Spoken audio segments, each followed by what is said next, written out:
Hello friends, இன்றைக்கி நம்ம ஒரு மினி விளாக் பார்க்க போகிறோம். என்னென்னு பார்த்தீங்கன்னா, என் பாப்பா வந்து கிண்டர் கார்டன் போயிட்டு இருந்தா. ஜஸ்ட் நாங்கள் இயர் 2 தான் வந்தோம். ஒரு 3 months கிண்டர் கார்டன் கம்ப்ளீட் பண்ணியிருக்கா. பட் அவங்களுக்கு கிராஜுவேஷன் வச்சுருக்காங்க. ஸோ அந்த கிராஜுவேஷன் ஃபங்க்ஷன் தான் பார்க்க போகிறோம்.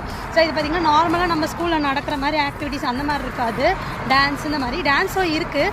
பட் குழந்தைங்களுக்கு என்கேஜ் பண்ணுறதுக்கு ஈவெண்ட் மாதிரிலாம் நிறைய வச்சுருக்காங்க. ஸோ ஃபேஸ் பெயிண்டிங், அப்புறம் சின்ன சின்ன ஆர்ட் ஆக்டிவிட்டீஸ் இந்த மாதிரிலாம் குழந்தைங்களுக்கு கண்டக்ட் பண்ணுறாங்க. ஸோ வாங்க நம்ம இது பார்த்து நம்ம என்ஜாய் பண்ணலாம். ஸோ என்னோடய பாப்பா இன்றைக்கி டீமன் ஹண்டர்ஸ் ரூபி மாதிரி ட்ரெஸ் பண்ணியிருக்கா. ஸோ அவளை காட்டுறேன்.